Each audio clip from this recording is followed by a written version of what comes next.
let's talk about approach signals. I want to tell you something that most people misunderstand about attraction. People think attraction is about looks, right? But in real life, attraction usually starts with something much simpler than that: approachability.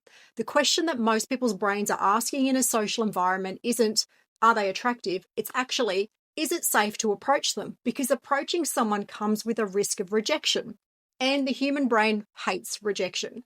Neuroscience shows that social rejection activates the same regions of the brain associated with physical pain. So, when someone considers approaching you, their brain is quickly scanning for signals that say, this is safe or this is too risky. And those signals are mostly nonverbal. Your body language, your eye contact, your facial expressions, all of these things communicate whether you're open or closed to the interaction. Think of it like a traffic light. Some people unknowingly send red lights all night long. A neutral face, closed body, closed posture, looking down at the phone, facing away from the room. Their brain might feel open, but their body's broadcasting, do not approach me. Approachable people send green lights, open posture, relaxed body language, gentle eye contact, small smiles. Their body language communicates something very simple. You're welcome to come over here.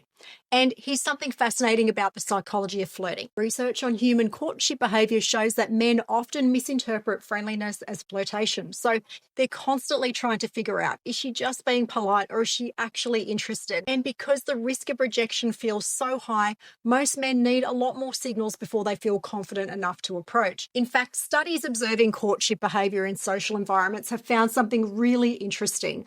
Women think that they're being obvious when they give 2 or 3 glances across a room. But in reality, most men don't even register those signals. The signals get missed, or they're unsure, or they assume that they imagined it, so they do nothing. Researchers studying this behavior have found that women need to give around 15 to 20 glances before an approach actually happens, which means the biggest mistake people make when they're interested in someone is this: they signal once or twice, then they stop.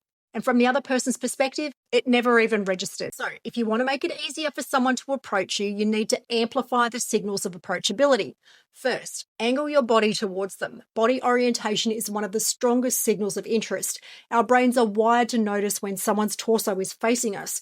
If your body's angled towards someone, it communicates attention and openness. If your body's turned away, it signals disinterest. So instead of standing with your back turned or facing only your friends, subtly angle your body towards the person you're interested in. Second, use repeated eye contact, not a long stare that can feel really intense, but a sequence. So look away, look again, maybe smile, look away again. Think of it like a gentle ping you're sending across the room. You're sending small signals repeatedly so their brain has time to notice them. This repetition is really important because the human brain is very good at missing subtle signals in busy environments. There's music, conversation, movement. There's a lot of things happening. So repeating the signal makes it easier for the other person to register what's actually happening. Third, add warmth. A small smile dramatically increases approachability, and a smile activates what psychologists call reciprocal signaling.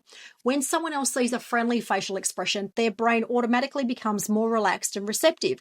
It lowers the perceived risk of the interaction. So the sequence often looks like this: look away, look again, look away, and repeat. You might need to do this many more times than you think you need to. And that's normal because attraction signals are often quiet conversations happening across the room before anyone even says a word.